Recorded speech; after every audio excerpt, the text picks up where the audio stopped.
অস্ট্রেলিয়ায় পবিত্র রমজান মাস শুরু হচ্ছে শনিবার থেকে। শুক্রবার আনুষ্ঠানিকভাবে এই ঘোষণা দিয়েছে দেশটি।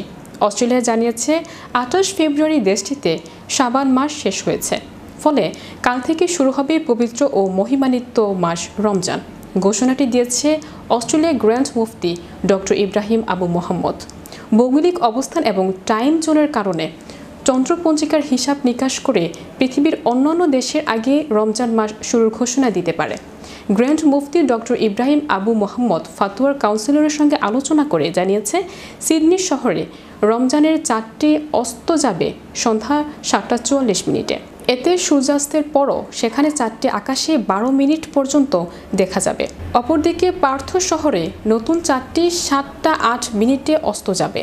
সেখানে সূর্যাস্তের পর 4টি আকাশে আরও 16 মিনিট অবস্থান করবে। এতে খুব সহজেই 4টি দেখা যাবে। রমজান মাস শুরু হওয়ার ঘোষণা দেয় শুক্রবার রাতে দেশটির মসজিদে তারাবির নামাজ পড়া হবে।